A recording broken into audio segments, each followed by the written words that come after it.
L'essentiel de l'actualité de cette journée de ce mercredi 25 juin au cœur des Pays de Savoie. On commence cette actualité des Pays de Savoie avec ces images qui nous sont parvenues, regardées tout à l'heure par les sapeurs-pompiers de la Haute-Savoie. Cette explosion qui a eu lieu du côté de la zone des Glaisins à Anne-Sylvieux en Haute-Savoie. Actuellement, les soldats du feu au Savoyard luttent contre ces flammes sur la commune d'Annecy. En Haute-Savoie, un bâtiment industriel est en feu donc dans ce parc d'activités des Glaisins. Plusieurs déflagrations ont été observées. On peut voir donc ces explosions avec deux grosses explosions donc sur ces images des sapeurs-pompiers de la Haute-Savoie. Donc les équipes de secours sont sur place depuis tout à l'heure. L'explosion a eu lieu aux alentours de 18h40 avant qu'on prenne l'antenne de la place du village. On a pu justement se procurer ces vidéos. Donc voilà, donc ces explosions en ce mercredi soir 25 juin du côté d'Annecy, de la zone du parc des Glaisins en Haute-Savoie. On peut voir ces flammes quand même et surtout ces explosions, ces deux explosions donc sur cette vidéo des sapeurs-pompiers de la Haute-Savoie. Donc on vous donnera un peu plus d'informations demain suite à ces explosions et cet incendie donc du côté d'Annecy-le-Vieux en Haute-Savoie. On continue l'actualité dans les Pays de Savoie avec présente à l'école du Quai de Philippe à Annecy. C'était lundi, la double championne du monde de ski alpin Tessa Worley a été interrogée par les élèves sur son parcours et sa vision globale justement de la pratique du sport. Donc quand Tessa Worley qui vient à la rencontre des élèves pour promouvoir donc le sport à l'école. Voilà une belle rencontre qui s'est déroulée donc du côté d'Annecy.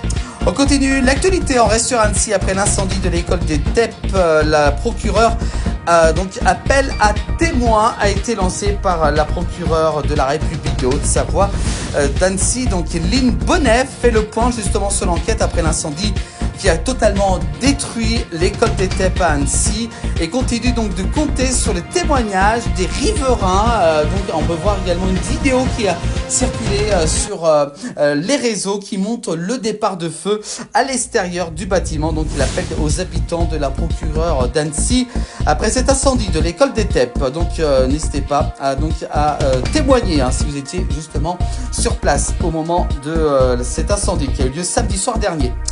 On continue avec la Suisse, avec Liam Bim, le champion de Wingsuit meurt lors d'un saut dans les Alpes. Il était champion dans la discipline Wingsuit ou surnommé le garçon qui pouvait voler. Liam Byrne est mort après un saut de 1400 mètres dans les Alpes suisses, a-t-on appris auprès de l'essor savoyard. On continue l'actualité en Haute-Savoie à 24 ans. Il reprend 2 boucheries à quelques mois d'intervalle. Un courageux boucher, jeune boucher. Il s'appelle Mathieu Jordan qui s'est lancé un gros défi, reprendre 2 boucheries au cœur des vallées en Haute-Savoie. En l'espace de moins de 6 mois, ancien employé de l'une des 2 établissements, il a saisi justement l'opportunité pour continuer de faire vivre les commerces de proximité de nos villages. Bravo à lui, bon courage. On continue, on parle de la frontière suisse avec une enquête transfrontalière révèle une différence notable dans le rapport de la voiture entre les Français et les Suisses.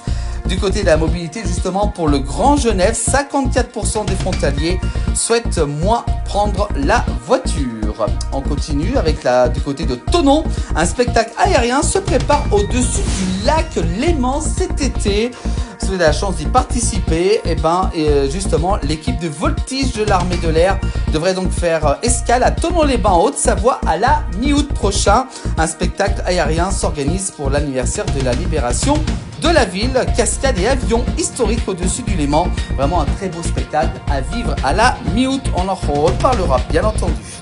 On continue l'actualité avec un saisonnier a été jugé pour avoir arraché le doigt d'une femme qui tentait de défendre son compagnon lors d'une bagarre. Ça s'est déroulé du côté de Val d'Isère. Ivre, il lui arrache un doigt avec des dents lors de cette bagarre qui a été très violente du côté de Val d'Isère. On continue l'actualité avec une piétonne âgée de 70 ans est décédée lors d'un accident de la circulation du côté de Bourg-en-Chablais. Ça s'est déroulé ce mardi 24 juin, percuté donc par ce poids lourd. Cette femme de 70 ans est morte sur le coup. L'actualité toujours avec, on voit davantage d'animaux depuis l'interdiction du bivouac estival dans les réserves des Contamines Montjoie du côté de la Haute-Savoie. Le bivouac, je vous rappelle, au sein de la réserve naturelle des Contamines Montjoie est interdit encore cet été et donc on voit un peu plus d'animaux apparaître justement sur cet endroit. L'actualité toujours avec cette fois-ci tous les ans le téléphérique de l'Aiguille du Midi amène à 3842 mètres plus de 550 000 passagers. Le téléphérique de l'Aiguille du Midi donc qui fête ses 70 ans, donc il transporte quand même chaque année plus de 550 000 visiteurs sur la pointe de l'Aiguille du Midi.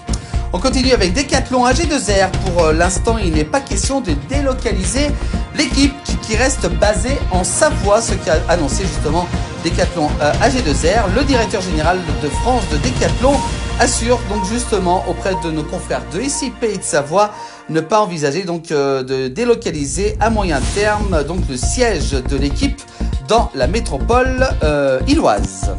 Et puis enfin, on termine par une information route sur la route départementale 230, le département de la Haute-Savoie qui nous signale justement des remises en état de la chaussée sur la commune de Châtel et de la chapelle d'Abondance. On peut voir sur ce graphique, donc voilà, donc soyez prudents, bien entendu, et patients, hein, car des feux donc ont été mis en place pour la circulation.